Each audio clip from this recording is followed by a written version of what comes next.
Je m'appelle Dr Mika Brandt, mais on m'appelait simplement son mari. C'est à ce moment-là qu'on me reconnaissait. Pendant très longtemps, je n'étais qu'une ombre au milieu du génie d'Astrid. Je l'avais vu s'élever, j'avais vu le monde vénérer son intelligence, et j'étais resté muet et inaperçu pendant qu'elle gravait son nom au rang de puissance. Pourtant, je n'en ai jamais vraiment ressenti de ressentiment. Je savais ce que c'était.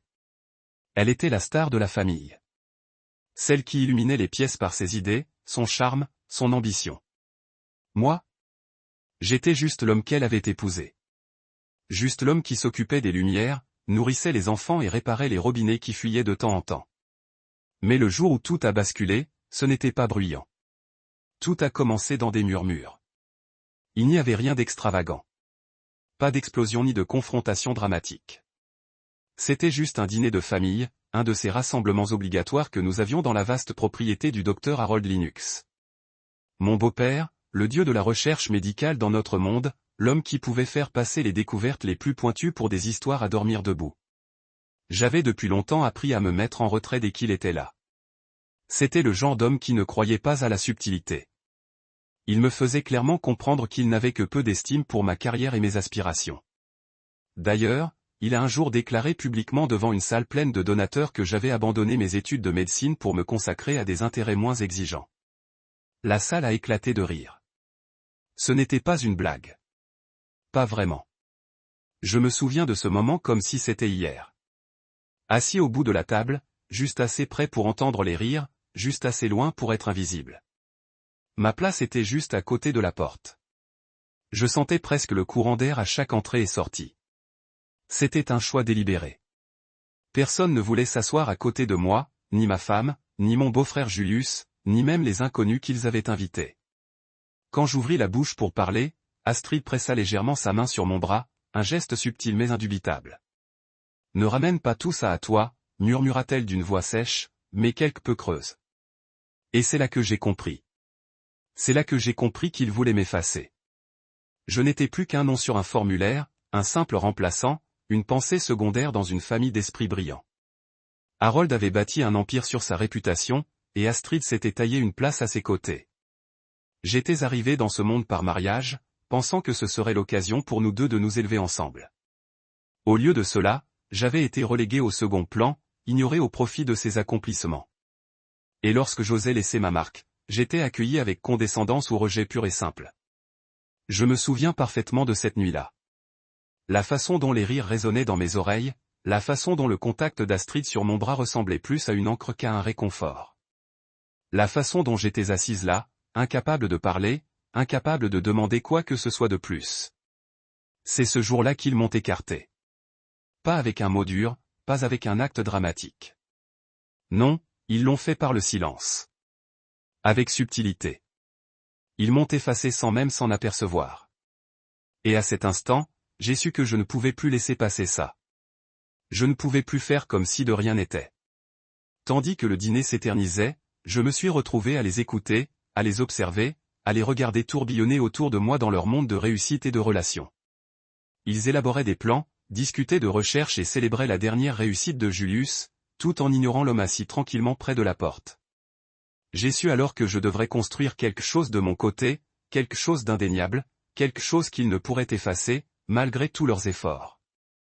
La soirée s'est terminée aussi silencieusement qu'elle avait commencé. Harold m'a adressé un de ses hochements de tête habituels, et Astrid m'a à peine regardé avant notre départ. Elle ne m'a pas adressé la parole sur le chemin du retour. Ni l'un ni l'autre. Je ne pouvais m'empêcher de penser que c'était à ce moment-là que tout avait basculé.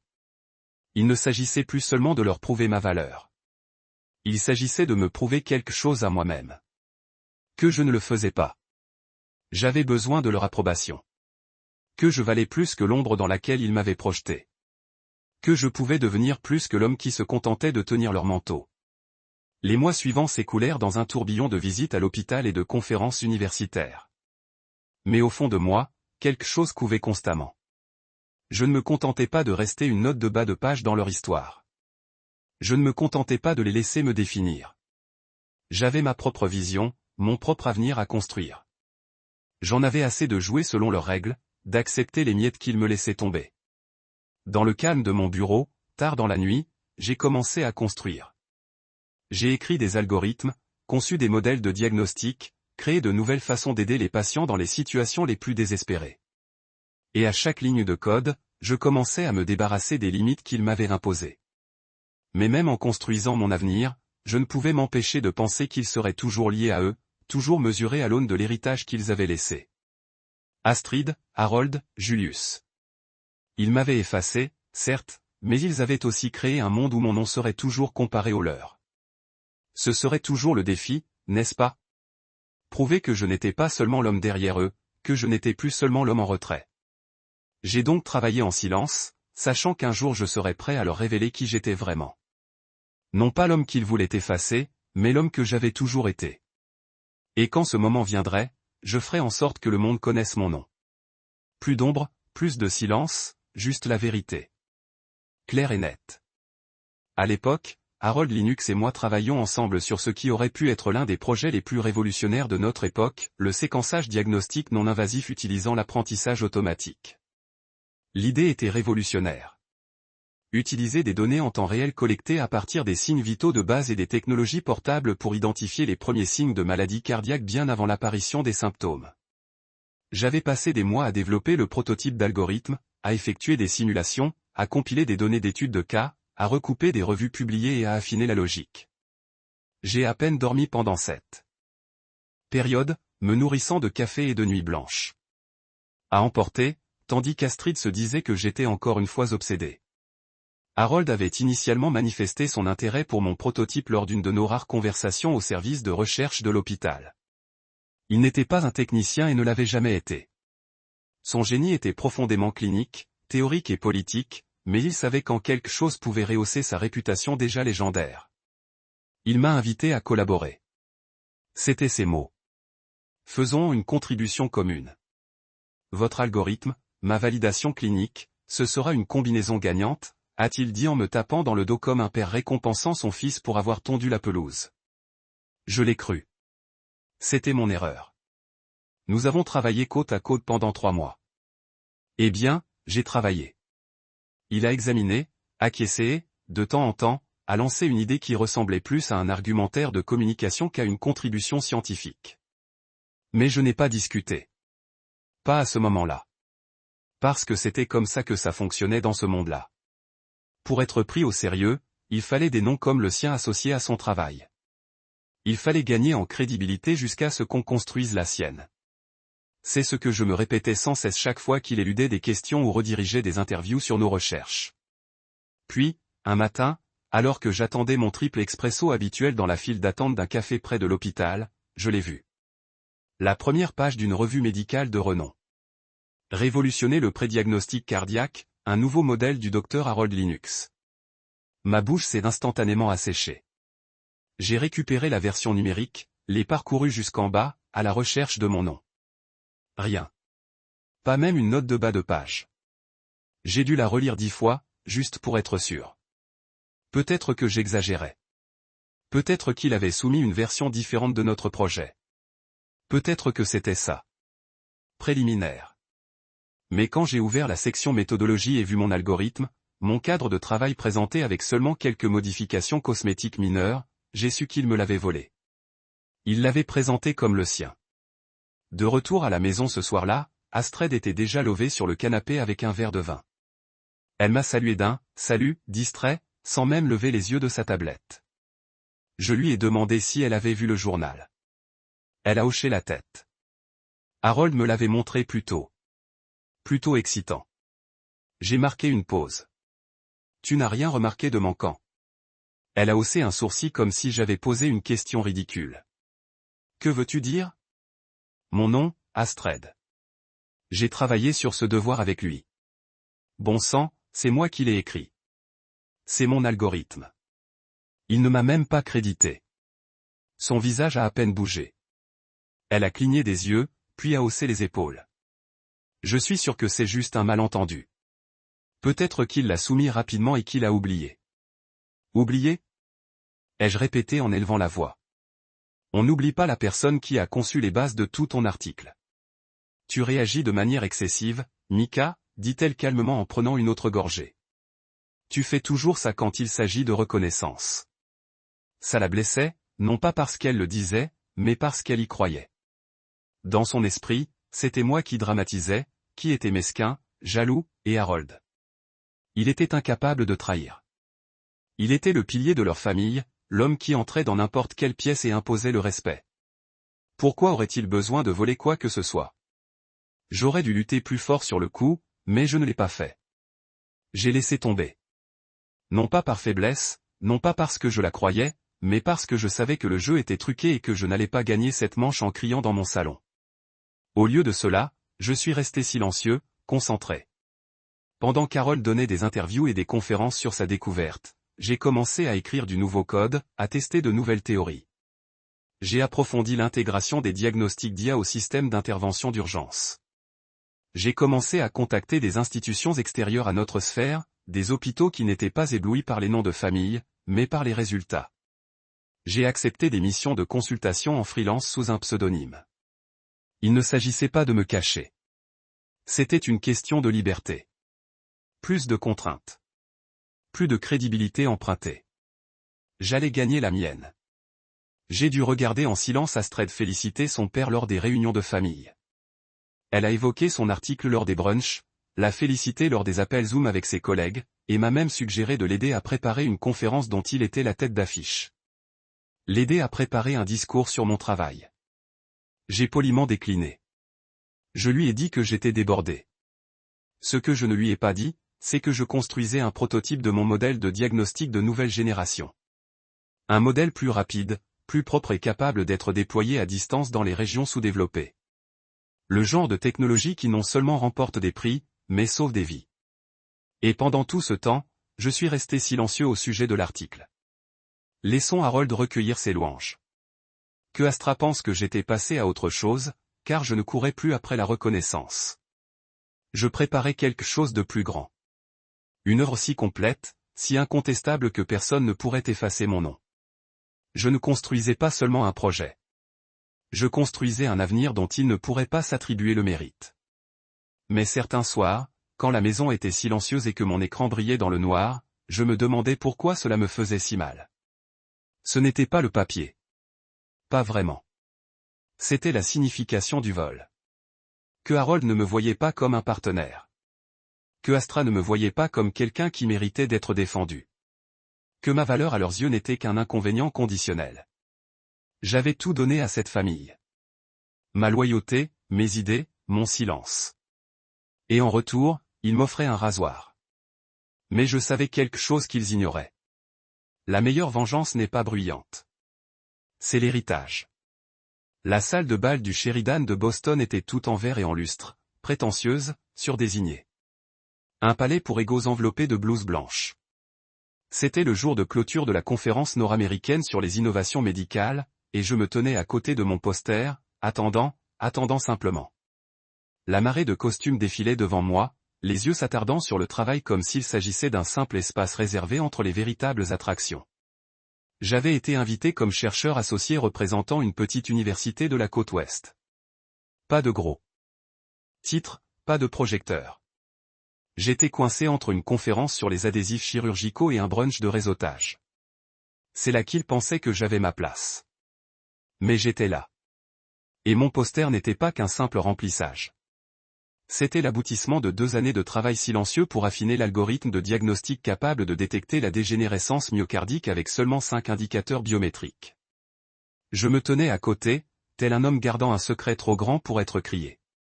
De l'autre côté du hall, la foule commença à se diriger vers la scène principale. Les gens entraient dans l'auditorium, programmes serrés dans leurs mains, murmurant avec enthousiasme à propos du discours d'honneur. Et il était là, le docteur Harold Lennox, vêtu de son costume 3 pièces bleu marine emblématique, serrant des mains, souriant pour les photos. On le récompensait pour ses avancées révolutionnaires dans le diagnostic cardiovasculaire précoce. Mon cœur ne s'est pas serré. C'est bien ça. Je n'étais pas surpris. Ce n'était plus une trahison. C'était la routine. Mon nom n'était plus sur ses diapositives. Et le langage qu'il avait utilisé dans son résumé, presque mot pour mot, était celui de l'article qu'il avait publié sans moi. Ce même langage qu'Astrid avait utilisé n'était qu'un malentendu. Un malentendu qui le voyait maintenant debout sur une scène éclairée, sous une standing ovation, tandis que je me tenais à côté d'une affiche plastifiée que personne ne lisait. Il n'a même pas regardé dans ma direction. Puis vint la présentation. Une voix tonitruante sur scène. Le docteur Harold Linux, innovateur, mentor et père de certains des esprits les plus brillants du domaine. Il parlait d'Astrid, et je suppose que, d'une manière malsaine, il parlait aussi de moi. L'esprit prometteur qu'il gardait sous terre. Après que les applaudissements se soient estompés et qu'Harold ait commencé à parler, je suis retourné à mon petit poste. J'ai ajusté les bords de mon affiche, aligné les documents sur la table, même si personne ne venait en prendre un. Je me suis dit que cela n'avait pas d'importance. Je n'étais pas là pour impressionner. J'étais là pour documenter, pour voir ce que l'on ressent lorsqu'on est effacé en temps réel. Finalement, 2 étudiants de 3e cycle sont arrivés. L'un d'eux m'a demandé d'expliquer l'algorithme, plus par obligation que par intérêt. Je leur ai expliqué succinctement, clairement, comme si je récitais les étapes d'une salle de traumatologie. Leurs yeux se sont embués. Ils ont hoché la tête. Puis ils ont continué leur chemin, la tête tournée vers l'auditorium, vers l'écho de la voix d'Harold. La gravité de l'héritage de cet homme attirait tout vers elle. J'ai plié bagages tôt, sans attendre la fin. Je me suis glissé par l'arrière, une affiche roulée dans une main, l'autre serrant mon téléphone. Je suis rentré à l'hôtel en moins de 15 minutes. Je n'ai même pas allumé les lumières en entrant dans la chambre. J'ai simplement laissé tomber le tube à poster près du canapé et je suis resté dans le noir, toujours en costume de conférence, la gorge sèche. Astrid n'était pas là. Elle était restée à New York pour superviser une demande de financement d'hôpital. C'est ce qu'elle avait dit. Mais je connaissais la vraie raison. Elle ne voulait pas être dans la pièce quand son père accepterait les félicitations pour le travail accompli par son mari. Ou peut-être ne voulait-elle tout simplement pas affronter la gêne, la culpabilité. Je me suis assis au bord du lit, mes chaussures aux pieds, ma veste boutonnée. Mon ordinateur portable attendait sur le bureau. Je l'ai regardé fixement. L'écran s'est éteint, laissant place à une vague de sommeil. Puis, lentement, je me suis levé et je l'ai ouvert, je me suis connecté, j'ai créé un fichier vierge. Le document s'est intitulé « Sans titre ». J'ai tapé les premiers mots sans réfléchir. Laissons-les mentir. Continuez simplement à construire la vérité. Cela me semblait juste. C'était la seule chose que je pouvais contrôler. Je n'allais pas passer une seconde de plus à essayer de récupérer le mérite de ceux qui n'avaient jamais prévu de le faire. Je n'allais pas quémander des remerciements ni exiger la justice. Ce n'était plus mon combat. Mon combat consistait à construire quelque chose de si complet, de si indéniable, qu'il ne pourrait pas l'expliquer. J'ai donc écrit sur de nouveaux ensembles de données concernant l'intégration de la variabilité de l'oxymétrie de pouls et des perturbations du cycle du sommeil dans des modèles prédictifs. J'ai également écrit sur des kits de diagnostic mobile pour le triage à distance et les zones de guerre. J'ai codé des données de télémétrie hospitalière en temps réel pour les tableaux de bord prédictifs. Je ne cherchais pas à obtenir des applaudissements. J'essayais de créer des outils efficaces et pertinents. Et j'ai continué à écrire tard dans la nuit. À un moment donné, j'ai entendu une notification sur mon téléphone. Un message de Julius. J'ai vu que tu étais à la conférence. Je n'ai vu ton nom sur aucun agenda, par contre. Tout va bien? J'ai fixé le message pendant 1 minute entière avant de le supprimer.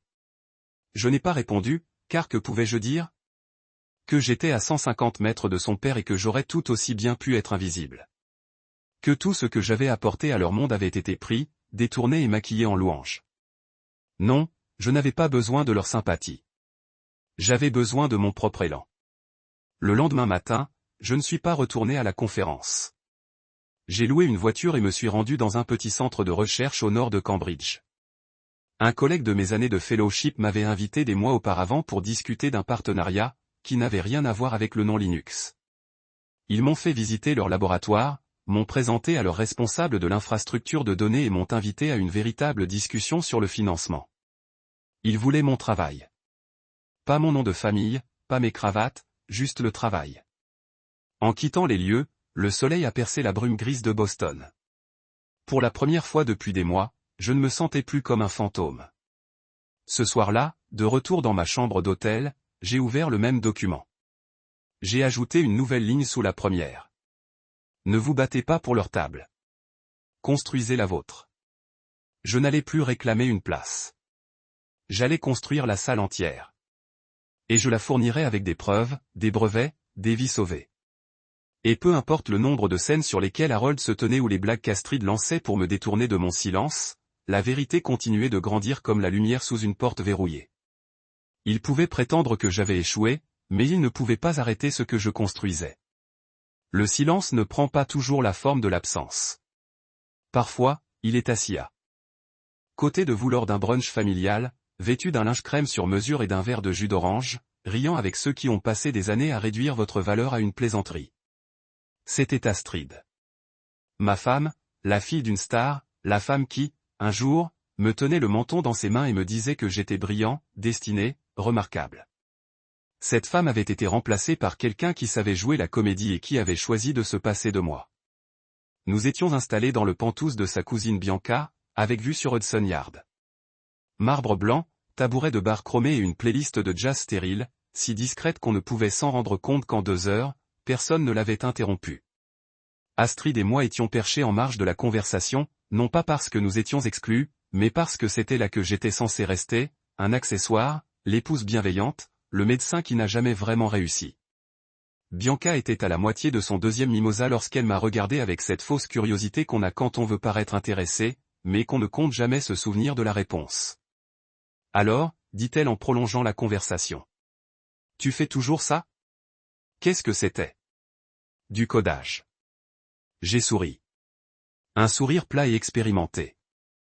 Je fais toujours des diagnostics technologiques. Astrid n'a pas laissé le silence s'éterniser. Elle a sauté sur l'occasion. Tout en brillance et en raffinement. Oh, Mike fait des trucs liés à la technologie maintenant. Il est doué avec les tableurs. Les tableurs. Ma colonne vertébrale s'est raidie. Les tableurs.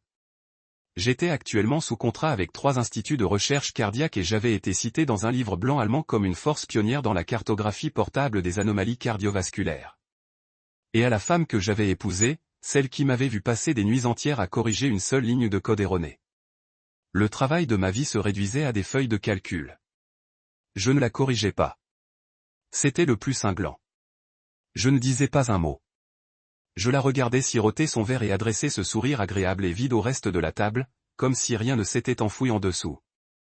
Comme si elle n'avait pas choisi de me minimiser une fois de plus devant sa famille. Parce que c'était le cas. La conversation reprit son cours. On parlait de taxes foncières et de promotion. Le mari de Bianca venait d'être recruté par un fonds spéculatif. Il y eut des félicitations et des toasts, mais je n'écoutais plus. J'observais Astrid, observant avec quelle aisance elle jouait ce rôle, avec quelle aisance elle se laissait aller à l'idée que je n'étais qu'un personnage secondaire aux manières douces, travaillant avec des données et faisant le ménage avec brio. Celui qu'il n'avait pas besoin de chercher sur Google. Ce qui me frappa le plus, ce ne fut pas ce qu'elle dit, mais ce qu'elle ne dit pas. Elle ne leur a jamais parlé de ce que j'avais créé. Jamais parlé du système d'alerte d'urgence que j'avais déployé dans les cliniques pour personnes à faible revenu du Nord-Ouest Pacifique. Jamais évoqué l'article évalué par les pairs qui avaient discrètement gagné du terrain dans les milieux universitaires étrangers. Jamais parlé des nuits blanches. Les refus de financement se sont transformés en approbation. La façon dont je transformais l'échec en fonction tout en assurant la subsistance pendant qu'elle grimpait à des échelles faites de dos d'autres personnes. Je fixais mon café et pensais, elle ne veut pas qu'il le sache. Elle ne veut pas qu'on me voie. Parce que pour elle, j'étais plus en sécurité quand j'étais petit. Après le brunch, en marchant vers le parking, je n'ai rien dit. Elle non plus. Nous sommes restés silencieux pendant 2 pâtés de maison avant qu'elle ne me prenne la main. C'était automatique. Ni amour, ni excuse, juste une réaction musculaire. Tu as été silencieux aujourd'hui, a-t-elle dit d'un ton léger, comme si elle me demandait la météo.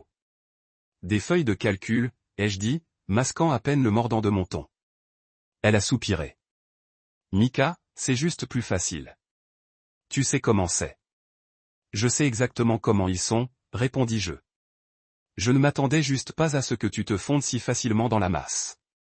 Elle s'arrêta de marcher. Sa main retomba. Encore ça? Je me tournai vers elle. Ce n'est plus d'eux qu'il s'agit, Astrid. C'est de toi qu'il s'agit. Tu as choisi de te tenir à leur côté plutôt qu'à moi. Elle détourna le regard, les lèvres pincées. Tu veux que je commence à leur faire la leçon au brunch sur tes références? Tu veux que je liste tes bourses comme un directeur de communication? Non, dis-je doucement. Je veux que tu dises la vérité quand elle est sous tes yeux. C'est tout. Elle ne répondit pas. Elle se remit simplement à marcher, ses talons claquant sur le trottoir. Et je la suivis, non pas par envie, mais parce que je vivais toujours dans le même appartement, que je partageais le même lit, que je l'appelais encore techniquement ma femme. Ce soir-là, elle se glissa dans mon lit et se tourna vers le mur. Je fixai le plafond. Je ne la touchai pas, je ne dis rien. Et dans ce silence, une décision commença à prendre forme en moi. J'arrêterai d'essayer d'être compris dans cette maison. Je cesserai de lui tendre la main chaque fois qu'elle laissait tomber la mienne. Il ne voulait pas entendre mon histoire. D'accord. Je les laisserai vivre dans leur fiction organisée. Mais je bâtirai plus fort dans l'ombre. J'écrirai des articles sous mes initiales, soumettrai des projets via des collectifs anonymes, recueillerai des citations qui n'avaient rien à voir avec Harold Linux ou ses cercles d'influence. Je me rendrai indéniable, non pas pour leur approbation, mais pour la mienne. Je n'avais pas besoin d'être vu à leur table. Je bâtirais la mienne. Alors je leur donnais ce qu'ils voulaient. Le silence. Au dîner, je parlais peu. Aux réunions de famille, je hochais la tête quand on m'adressait la parole. Je souriais sur les photos. Mais derrière ce sourire, j'écrivais du code, je construisais des systèmes, j'étudiais des modèles, je concevais des outils pour signaler des anomalies médicales en quelques secondes. Je savais où j'allais, même s'ils ne le savaient pas. Et un jour, lorsque le silence se briserait enfin, ce ne serait plus moi qui parlerais. Ce serait le travail. Et ça parlerait assez fort pour réveiller tous ceux qui avaient souri malgré mon oubli. Je n'avais pas prévu de retourner au Linux Memorial. J'évitais cet endroit comme une pièce hantée par un passé qui ne s'est jamais complètement éteint. Mais le destin ou l'ironie avait un sens de l'humour plus développé que je ne l'aurais cru. L'invitation est arrivée par courriel. Dr Mika Brandt, nous serions honorés de vous accueillir au symposium annuel d'intégration médicale de la côte ouest. Organisé au Linux Memorial Hospital. L'invitation était signée par le nouveau coordinateur de l'événement, quelqu'un qui ignorait visiblement le terrain miné qui s'étendait sur tout le sol de l'hôpital pour moi. Au début, j'ai failli décliner, j'ai juste appuyé sur supprimer et je suis passé à autre chose. Mais le nom était là, Lennox, le nom sur chaque plaque. Le nom que je portais comme une pierre dans la gorge chaque fois qu'on me présentait comme le gendre du docteur Lénin. Pas le docteur Brandt, juste quelqu'un d'attaché à quelqu'un d'autre. Alors, j'ai répondu. Oui. Pas par vengeance. Pas par besoin mélodramatique de faire passer un message. Je l'ai fait parce que je ne me cachais plus. Et parce qu'il y a du pouvoir à laisser les fantômes voir qu'on leur survit. Le jour du symposium, je suis arrivé par l'entrée du personnel. Non pas par nécessité, mais parce que c'est comme ça que je me suis entraîné. Entrée discrète, arrivée discrète, sans fanfare, badge accroché à mon manteau. Je me suis inscrit et j'ai contourné le hall d'accueil. Mais je n'étais pas là en tant qu'invité cette fois. J'étais là en tant que directeur médical en chef de l'Institut Kellerman, un titre qui avait du poids dans le monde médical, mais pas dans celui qu'Harold avait construit comme une salle du trône. Tandis que je traversais les couloirs familiers, de vieux souvenirs meurent. Les longues nuits d'interne junior, à attendre qu'Astrid termine sa tournée. L'horrible soupe aux lentilles de la cafétéria. Les applaudissements incessants qu'Harold recevait à chaque dîner des donateurs, dont j'étais resté la plupart du temps silencieux, applaudissant avec un visage neutre. Le symposium venait à peine de commencer que le code d'urgence retentit. Code bleu. Unité de traumatologie 2. L'instinct a pris le dessus. Le présentateur était encore à l'estrade en plein milieu de la projection. Les gens se sont figés. Moi non.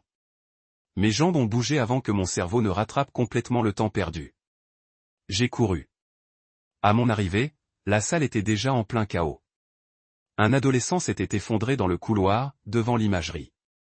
Pas de papier, pas d'antécédents, juste des constantes à plat et un autre, paniqué, tentait à son tour des compressions thoraciques sans rythme. Une infirmière criait pour que le chariot d'urgence soit libéré. Je suis entré, les mains fermes, la voix plus forte que la confusion. Reculez. Je m'en occupe. Personne n'a protesté. Mon instinct a dit assez. En moins de 4 minutes, on avait un pouls. Son état était stabilisé, il respirait. La salle s'est calmée comme le dernier souffle d'une tempête. Tout le monde a expiré, certains de soulagement, d'autres encore incertains de ce qui venait de se passer. Et puis j'ai entendu. « Attendez, êtes-vous le docteur Brandt ?» Le chef. Je me suis retourné. La voix était celle d'une jeune infirmière, peut-être 25 ans. Les yeux brillants, les joues rouges à cause de la précipitation. Son regard allait de mon badge à mon visage, la reconnaissance s'épanouissant comme la lumière du soleil sur l'eau. « Oui, dis-je. » Ma voix était calme, égale. Ses yeux s'écarquillèrent. « J'ai lu votre article sur les diagnostics mobiles et les zones sinistrées.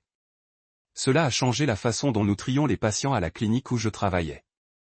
Je ne savais pas que vous seriez là aujourd'hui. » Avant de pouvoir répondre, je l'ai senti. Le poids de vieux yeux. Je me tournai légèrement et ils étaient là. Harold, Astrid, Julius, figés dans l'entrée du couloir comme des fantômes pris dans un projecteur. Le visage d'Harold, habituellement figé dans un masque rigide de supériorité, était légèrement craquelé. Ses lèvres s'entr'ouvrirent, non pas pour saluer, ni pour commander, mais pour exprimer sa confusion, comme s'il voyait un tableau qu'il croyait brûlé depuis longtemps, accroché dans un musée qu'il ne se souvenait pas avoir financé. Astar était pâle, une teinte que je n'avais pas vue sur son visage depuis le jour où nous avions enterré sa mère. Sa bouche bougea comme si elle voulait prononcer mon nom, mais les mots restèrent sans voix. Et Julius, il l'a dit. Attends-le. Ce n'était pas un choc. C'était quelque chose de plus sombre. Une blessure à l'ego. Je n'avais pas ma place ici. Pas à leurs yeux. J'étais censé être encore cet homme qui cherchait à se faire remarquer lors des brunchs. Celui qui avait presque fini. Je ne me suis pas approché d'eux. Je n'ai pas parlé. Je me suis simplement retourné vers l'infirmière.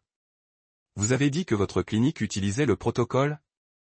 Elle hocha la tête, reprenant encore son souffle. L'hiver dernier, dans la campagne de Washington. Nous avons manqué de ressources d'imagerie pendant une tempête de neige et le diagnostic mobile a permis d'éviter 3 erreurs de diagnostic chez 3 patients. Nous utilisons toujours votre modèle. Derrière elle, Harold était toujours debout, toujours silencieux. L'instant était d'une précision chirurgicale. Pas de discours, pas de geste vindicatif, juste cette infirmière, les yeux brillants d'admiration. Ce garçon toujours en vie parce que j'avais fait le travail que personne n'applaudissait. Et eux, regardant une vérité qu'ils avaient passé des années à enfouir surgir comme un fantôme qu'ils ne pouvaient tuer.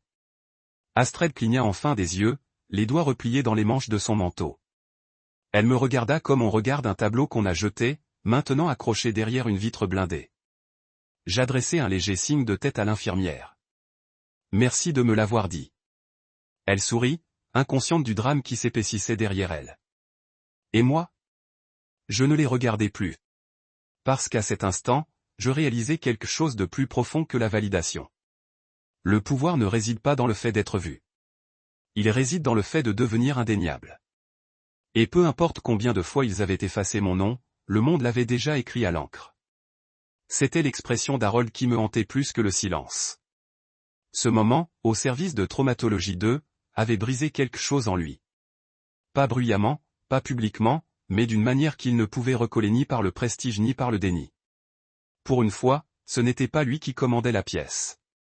Pour une fois, je ne le regardais pas pour obtenir son approbation. Je n'en avais pas besoin. Cette infirmière, sa façon de prononcer mon nom comme si cela avait du poids, comme si c'était important, avait fait ce qu'Astrid n'avait jamais pu faire. Elle m'avait reconnu devant eux, non pas comme un accessoire, ni comme une note de bas de page, mais comme une force.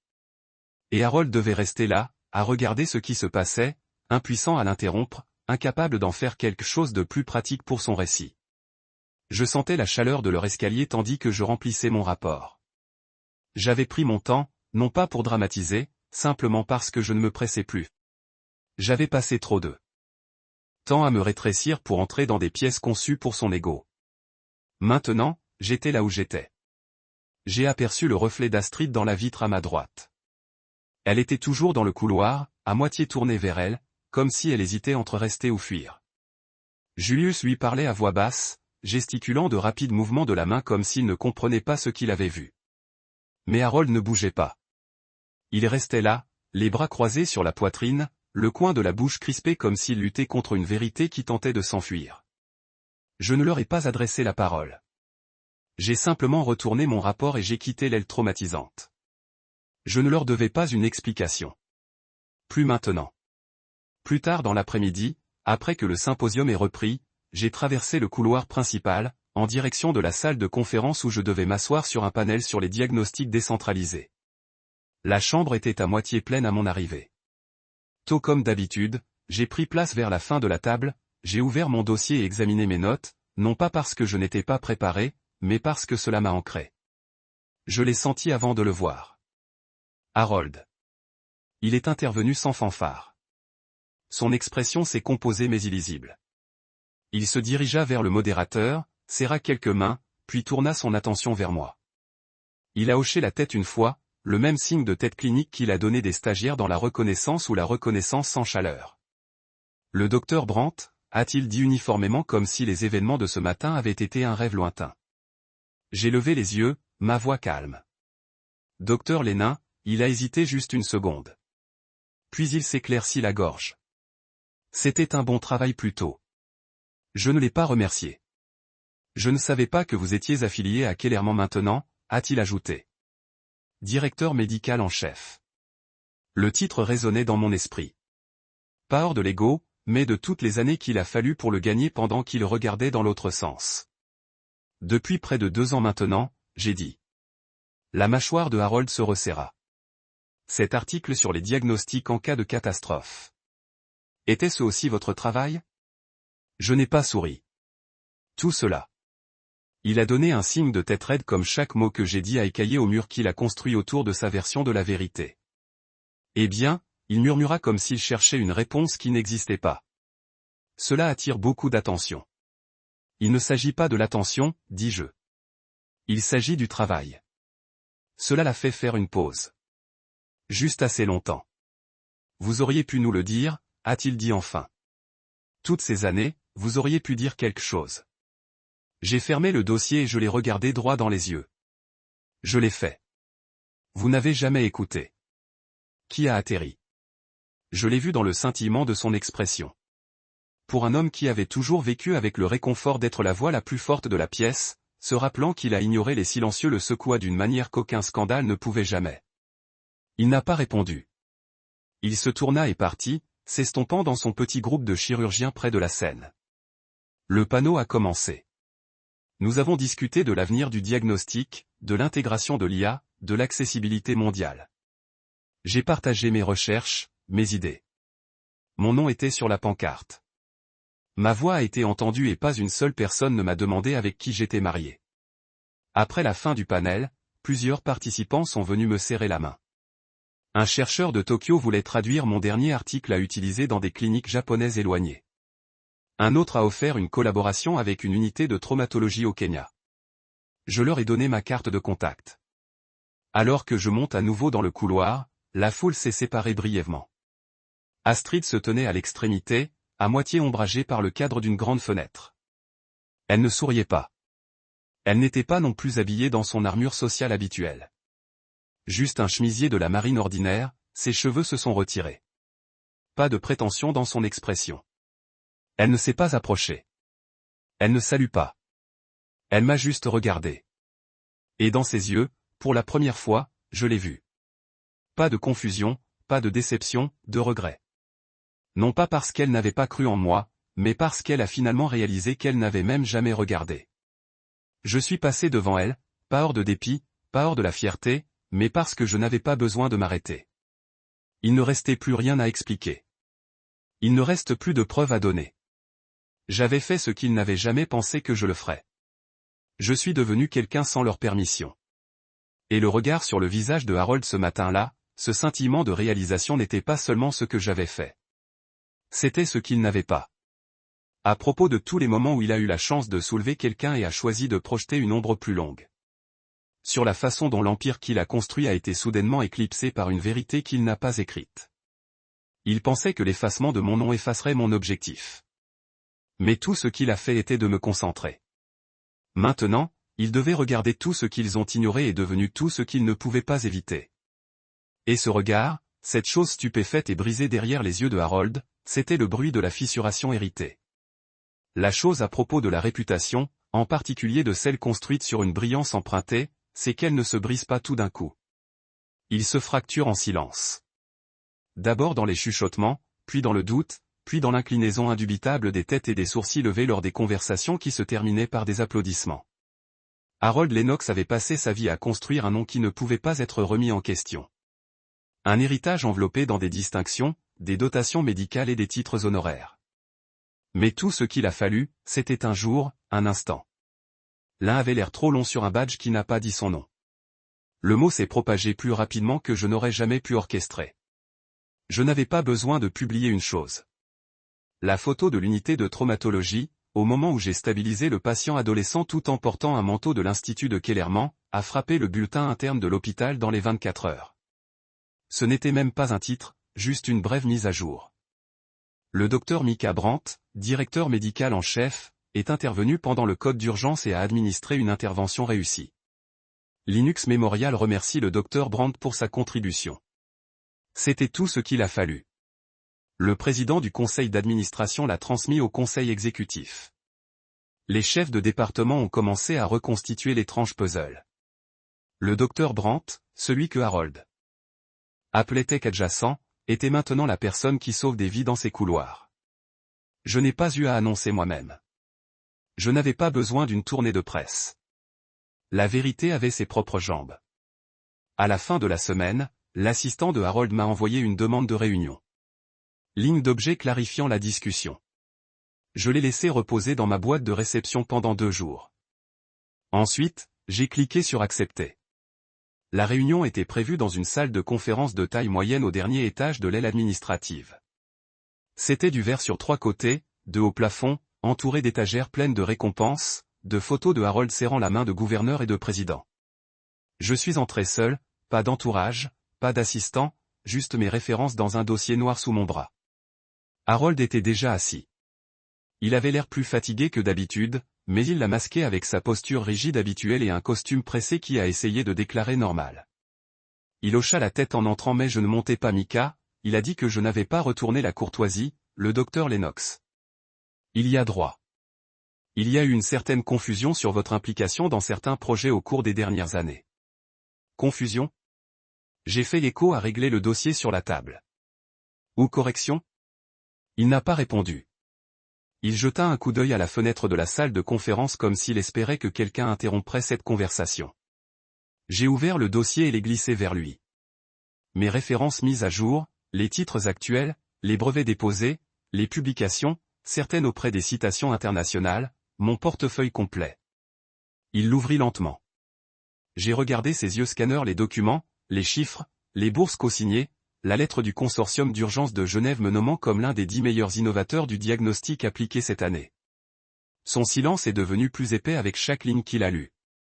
Ceux-ci n'ont pas été soumis via notre plateforme conjointe, a-t-il finalement dit, presque pour lui-même.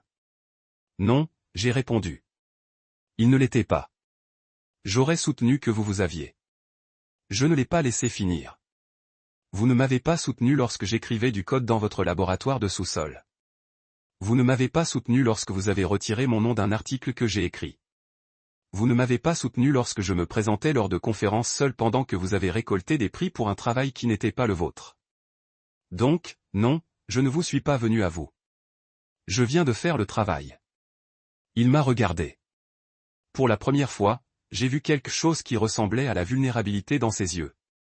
Pas de remords, juste la prise de conscience malade que la fondation qu'il a construite avait maintenant une ligne de faille avec mon nom gravé. Je ne t'ai jamais vu comme une menace, a-t-il dit tranquillement.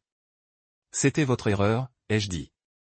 Je n'essayais jamais d'être une menace. J'essayais juste d'être vu. La porte s'ouvrit derrière nous. L'un des membres du conseil d'administration, le docteur Yvonne St. James, est intervenu. Elle m'a salué d'abord, a serré la main, puis s'est tournée vers Harold et a hoché la tête coulis. Commençons, a-t-elle dit. Ce n'était pas une réunion privée après tout. Ce qui a suivi a été le premier public que Harold avait probablement affronté dans sa carrière. Le docteur St. James lui a demandé de confirmer le calendrier de notre collaboration. Elle a demandé comment le document de séquençage diagnostique a été rédigé, quel rôle j'avais joué dans son développement. Elle a sorti une copie du brouillon d'origine, mon brouillon d'origine, avec des métadonnées montrant mon nom en tant que créateur de fichiers d'origine. Harold se tortilla sur son siège, la posture toujours droite mais plus mince que d'habitude. Il y a eu une mauvaise communication à l'époque, une surveillance. J'avais l'intention de réviser les crédits.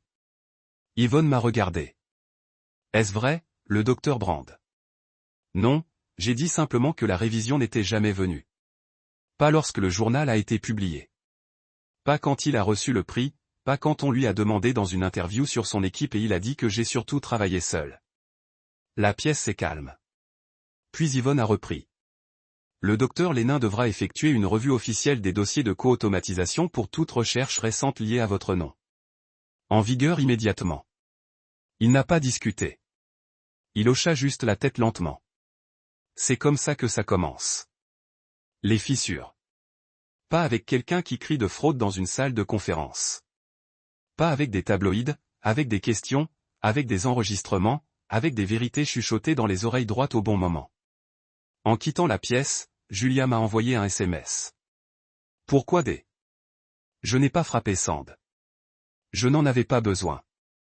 Je pose juste le téléphone parce que c'est la chose à propos de la vérité. Il n'a pas besoin de mendier. Il attend. Et quand il s'agit, il apporte avec lui un silence qui coupe plus profondément que les applaudissements. La réputation de Harold n'était pas tombée. Pas complètement, mais la première fracture s'était formée, et maintenant elle se propageait. Le coup à la porte de mon hôtel est arrivé tard. 11 heures, j'étais assis sur le canapé, toujours habillé du panel de la soirée, faisant défiler une liste des demandes de partenariat de recherche entrantes qui avaient commencé à affluer dans ma boîte de réception Kellerman. Ils venaient de Tokyo, Berlin, Rio de Janeiro, des endroits qui ne se souciaient jamais de qui j'avais épousé ou de l'héritage que je me tenais à l'ombre. Ils se souciaient de ce que j'avais construit. Le coup est revenu, plus doux la deuxième fois, hésitant, je me suis tenu, j'ai marché jusqu'à la porte et je l'ai ouvert. Astrid, pas de maquillage, pas d'armure. Son blazer était ridé au coude, les cheveux tirés dans un eulage qui semblait avoir cessé de se soucier quelque part entre l'ascenseur et le couloir. Ses yeux se sont éloignés du mien, et pendant une seconde, elle ressemblait à un étranger qui ne se souvenait pas du numéro de la pièce sur lequel elle voulait frapper. Puis-je entrer, demanda-t-elle, une voix à peine au-dessus d'un murmure. J'ai hésité. Non pas parce que je ne connaissais pas la réponse, mais parce que je voulais qu'elle ressent le poids de cette pause, de m'en souvenir plus tard. Puis je me suis écarté. Elle est entrée sans parler. Ses mains s'acquittent de ses côtés. Elle ne s'asseyait pas, se tenait juste au centre de la pièce, entourée du silence avec lequel elle se protégeait. Cette fois, il s'est replié sur elle comme un rideau tiré trop loin. Je ne savais pas, dit-elle finalement, se tournant pour me faire face. Je veux dire, je ne savais pas jusqu'où tu venais. J'ai croisé les bras, penchant contre le bureau. Non, Astrid, vous avez choisi de ne pas regarder. Cela l'a frappé. Pas comme une gifle, plus comme de l'eau froide dans le dos. Lent et choquant. Elle hocha la tête affaiblement comme si elle répétait des excuses qu'elle avait réalisées maintenant ne correspondaient pas au crime. J'aurais dû dire quelque chose au brunch, murmura-t-elle. Quand Bianca s'est moquée de son travail, quand mon père quand il m'a appelé le gars qui a presque fini, j'ai coupé. Elle grimaça. Oui. Me quiet. Neat. Out of the way, so you wouldn't have to choose between their version of me and the real one. Her voice cracked. That is not fair. It's the truth. She looked around the room like it might offer her shelter. Her gaze landed on the folder id left on the table earlier. It was still half open, a few pages visible. Charts, graph, and one letter with the Kellerman Institute seal. Her hand moved toward it, then stopped. You really built tout cela sans moi? A-t-elle demandé. J'ai rencontré ses yeux. Non, je l'ai construit malgré toi. Des larmes se sont enfouies dans ses yeux, mais je ne me ramendais pas. J'avais fait suffisamment d'adoucissement au fil des ans, me pliant pour la garder à l'aise pour la faire se sentir comme si elle ne s'était pas trompée. J'ai passé des années à devenir invisible afin qu'elle n'ait pas à me défendre à la table de sa famille. Elle s'assit enfin en se repliant dans le bord du fauteuil comme si elle avait peur que cela puisse la rejeter aussi. Je veux juste que les choses reviennent, a-t-elle dit. Retour à quand nous étions encore. Quoi? J'ai demandé. Quand je suis resté silencieux et que vous avez prétendu que j'étais content d'être effacé. Non, chuchota TL. Retour à quand nous pourrions encore résoudre ce problème. Je l'ai regardé. Vous ne voulez rien réparer. Vous voulez revenir le silence. Qui a arraché le masque? Son visage froissé. Pas du choc, mais de la reconnaissance. Elle savait que c'était vrai. Elle n'est pas venue ici pour la réconciliation. Elle est venue parce que le silence s'était déplacé et maintenant il l'avalait à la place de moi. Je t'aimais, dit-elle en pleurant maintenant. Je le fais toujours. J'ai secoué la tête. Vous avez adoré la version de moi qui n'avait pas besoin de défendre. Celui qui est resté silencieux pour que vous puissiez briller plus sans ombre. Mais vous n'aimez pas quelqu'un et vous vous tenez à côté des gens qui l'effacement. Elle enterra son visage dans ses mains. Je me tenais immobile, les bras croisés, le cœur stable. Je voulais sentir quelque chose la regarder pleurer. Peut-être la colère, peut-être la pitié, peut-être la douleur d'une porte à moitié ouverte, mais je ne ressentais que de la clarté. Je ne voulais pas te blesser, elle étouffa TL. Mais vous l'avez fait, ai-je dit, et vous avez continué à le faire. Chaque fois que vous souriez à travers leurs blagues. Chaque fois que vous avez hoché la tête tandis que Harold me rejetait. Chaque fois que vous les laissez dire au monde que j'ai eu la chance d'être sur votre orbite. Elle leva les yeux. Le mascara maintenant maculé au coin de ses yeux. Est-ce ça? Avons-nous fini? Je laisse la question y pendre. J'ai pensé à toutes les années que j'ai passées à attendre qu'elle me voie, qu'elle me choisisse plutôt que de commodité. Et maintenant, avec elle assise dans ma chambre d'hôtel me demandant si la fin était déjà venue, j'ai réalisé qu'elle s'était terminée bien avant ce soir. Cela a terminé le moment où je me suis arrêté pour me rétrécir pour s'adapter à la version de moi qu'elle pouvait tolérer. Nous avons fini, dis-je doucement.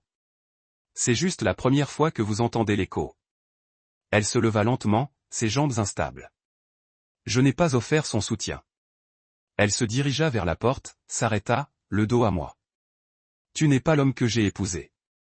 Non, acceptai-je. Je suis l'homme que tu avais peur de devenir. Et puis elle est partie. La porte cliqua derrière elle, douce comme un soupir. Je me tenais là pendant longtemps en regardant l'espace où elle s'était assise, la teinture lacrymogène qu'elle a laissée sur le tissu de la chaise qui s'estompe déjà. Je ne me sentais pas victorieux. Je me sentais libre parce que quand Astrid a finalement parlé, ce n'était pas pour s'excuser. Ce n'était même pas pour faire les choses correctement. C'était pour pleurer le silence qu'elle ne pouvait plus contrôler. Et je n'avais aucune intention de le ramener. Des semaines se sont écoulées et le monde a fait ce qu'il fait toujours. Il a avancé. Mais cette fois, cela a évolué dans ma direction.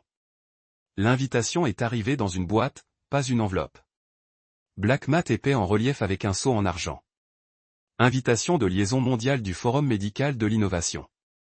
Je l'ai retourné dans mes mains, laissant le poids de celui-ci se déposer dans ma poitrine. Pendant des années, j'avais vu des hommes comme Harold monter cette scène. Des hommes qui recyclent brillance, qui ont fait passer les collaborations en tant que victoire en solo, qui a serré la main de milliardaires tandis que les vrais architectes du progrès étaient assis à l'arrière, non crédités. Mais maintenant, c'était mon nom gravé dans le script chrome en haut du programme. Dr Mika Brandt, directeur médical en chef, Kellerman Institute. Adresse Kenote. Je n'ai parlé à personne. Pas Astrid. Pas Julius. Pas Harold. La journée est arrivée croquante et couverte à New York. Juste assez de gris pour faire en sorte que le monde se sente réfléchissant. Je suis sorti de la voiture noire au Grand Rotunda Hall, vêtu d'un costume de charbon de bois, la même montre que j'ai portée par la classe de résidence autour de mon poignet. Pas cher, pas flashy, juste le mien.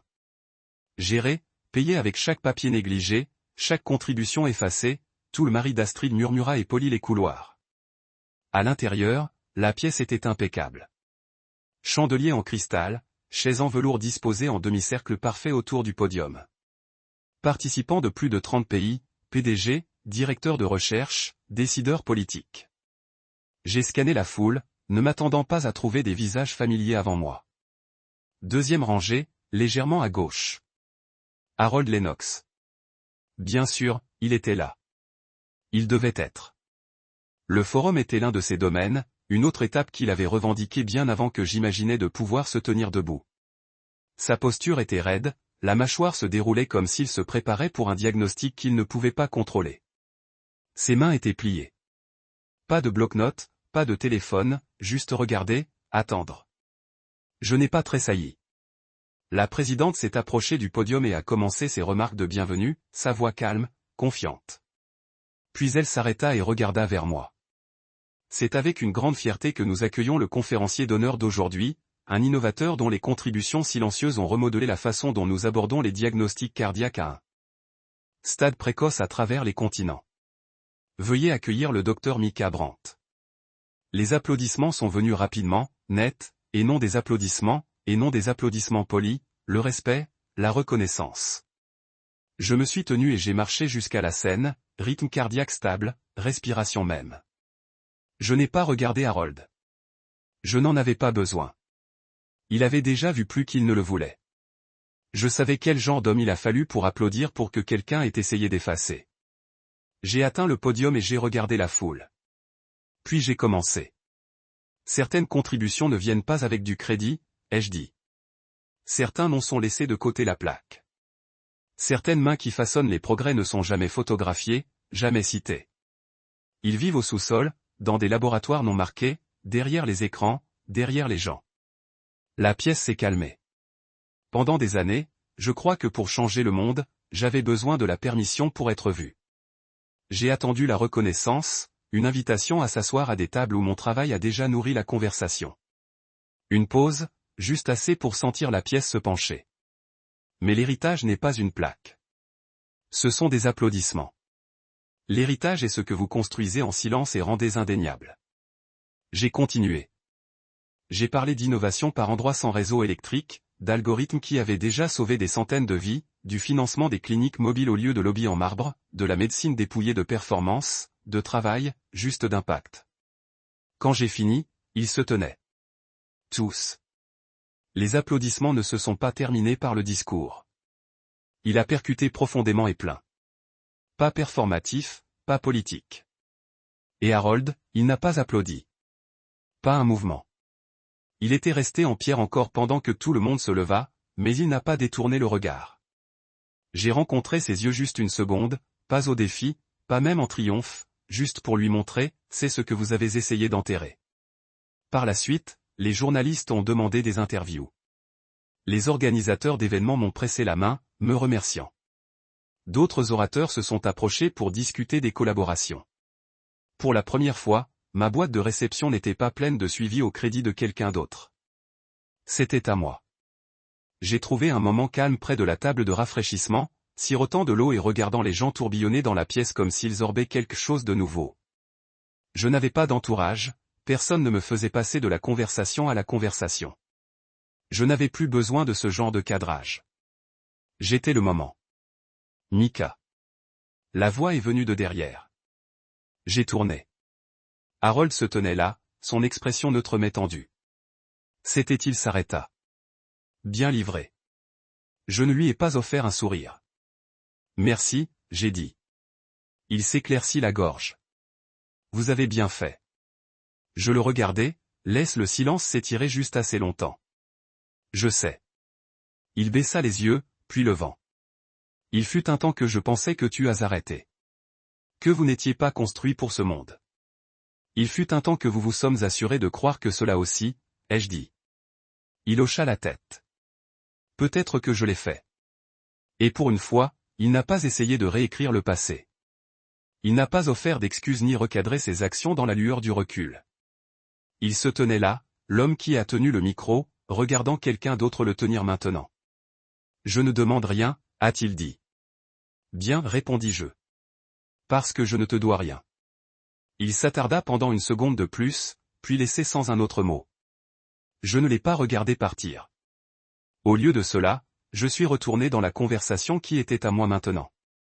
Dans un monde qui ne m'a finalement pas vu comme le mari de quelqu'un, non pas comme quelqu'un presque là, mais comme l'homme qui a construit quelque chose de durable, pas de rage, pas de vengeance, mais parce que je ne demandais jamais l'héritage. J'en construisais un, et ce n'était jamais le leur à réclamer. Il y a un calme qui suit la justification et un type de silence inconnu et en apesanteur. Il ne vient pas avec des trompettes ou des feux d'artifice.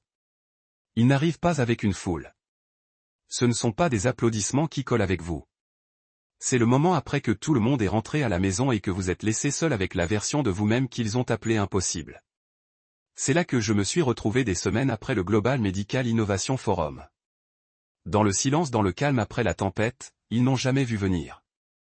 J'étais retourné à Seattle dans mon bureau à l'Institut Kellerman où le nom sur la porte en verre correspondait maintenant à celui des circuits de conférences. Dr Micah Brandt.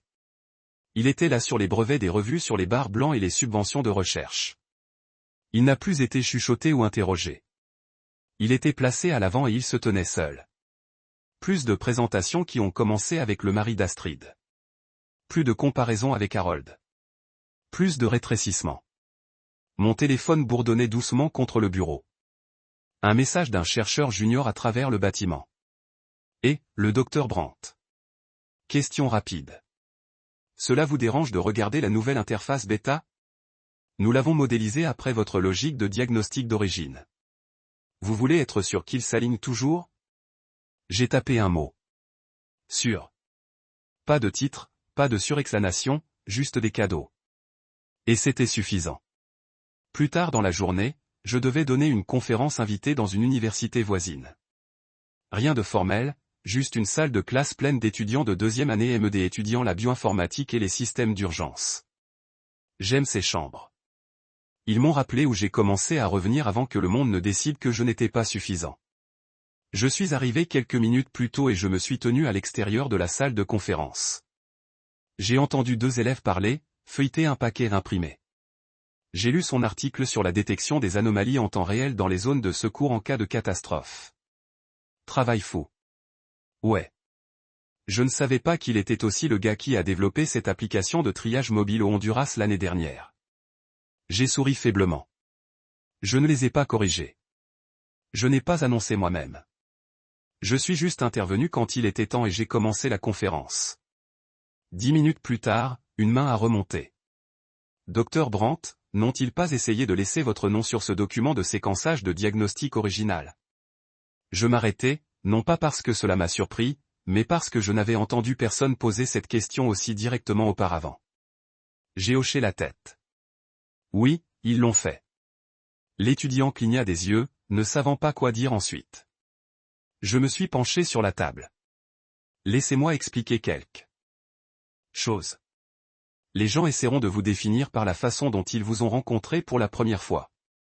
C'est leur habitude, pas votre obligation. Vous ne devez à personne la version de vous-même qui les rend plus confortables. Ils étaient silencieux à écouter. Je laisse les gens mentir sur moi pendant longtemps. Je les laisse écrire des histoires qui m'ont laissé de côté. Je suis resté silencieux parce que je pensais que la vérité trouverait son chemin sans aide. Mais la vérité ne s'élève pas seulement. Vous le construisez. Vous le portez comme un poids. Vous le renforcez, protégez-le, parlez-le, même lorsque votre voix tremble. Une fille dans la 2e rangée griffonnait férocement dans son cahier. Certains d'entre vous seront effacés, ai-je dit. Non pas parce que vous n'êtes pas brillant, mais parce que quelqu'un d'autre a peur de ce que vous pourriez devenir si vous êtes vu trop clairement. Personne n'a détourné les yeux. Vous ne vous battez pas en mendicant d'être inclus. Vous vous battez en devenant indéniable. Qui a atterri après la classe? Quelques étudiants sont restés pour me remercier. L'une a dit que sa sœur avait utilisé l'application d'urgence lors d'une réponse aux inondations en Colombie. Un autre a demandé comment commencer à construire sans soutien institutionnel. J'ai répondu à toutes les questions, non pas comme quelqu'un qui donnait des conférences à partir d'une scène, mais comme quelqu'un qui s'était passé exactement là où il se tenait, invisible, sous-estimé, mais loin d'être fini. J'ai quitté l'université juste au moment où le soleil plongeait derrière l'horizon. Mon téléphone a de nouveau bourdonné. Cette fois, un numéro inconnu. Je n'ai presque pas répondu. Bonjour. Il y a eu une pause. Micah. C'était Astrid. Sa voix était plus stable qu'auparavant, mais la tension vivait toujours en dessous comme un fil effiloché sous un tapis. Je ne prends pas beaucoup de votre temps, a-t-elle dit. Je n'ai pas répondu. Je voulais juste dire que j'ai vu le discours du forum, toujours silencieux. Tu étais incroyable, a-t-elle ajouté. Le genre d'incroyable que je ne me laisse jamais voir. Je me tenais près de la fenêtre de mon bureau, regardant la ville bouger sous moi. Je n'ai pas appelé le pardon, a-t-elle dit. Plus doux maintenant. J'ai appelé parce que j'ai réalisé quelque chose. J'ai passé des années à s'accrocher à une version de vous qui était facile à contrôler. Et quand vous avez dépassé cela, je n'ai pas suivi. Je voulais juste que vous sachiez que je le vois maintenant. Je laisse le silence respirer. Vous n'avez rien à dire, a-t-elle ajouté rapidement. Je voulais juste le dire. Enfin et elle a raccroché. Je ne me sentais pas triomphe. J'ai ressenti la paix parce que la vérité avait finalement fait ce qu'elle promet toujours de faire lorsqu'il a donné du temps et de l'espace. Il était arrivé. Il s'était tenu debout dans des pièces construites pour le garder à l'écart. Et maintenant, même les gens qui ont essayé de l'effacer devaient chuchoter son nom. Micah Brandt. Ce nom n'était plus une note de bas de page. Ce n'était pas une seconde pensée. C'était une origine, une présence, une déclaration. Et quand quelqu'un m'a arrêté le lendemain au salon de l'aéroport et a demandé « Êtes-vous le médecin en chef ?» Je n'ai pas souri de fierté. Je ne les ai pas corrigés. Je n'ai pas offert de référence ou d'affiliation. Je viens de dire « oui ». Ne pas leur prouver le contraire, mais pour honorer la vérité que j'ai construite en leur absence. Ils ne m'ont jamais vu, mais le monde le fait maintenant.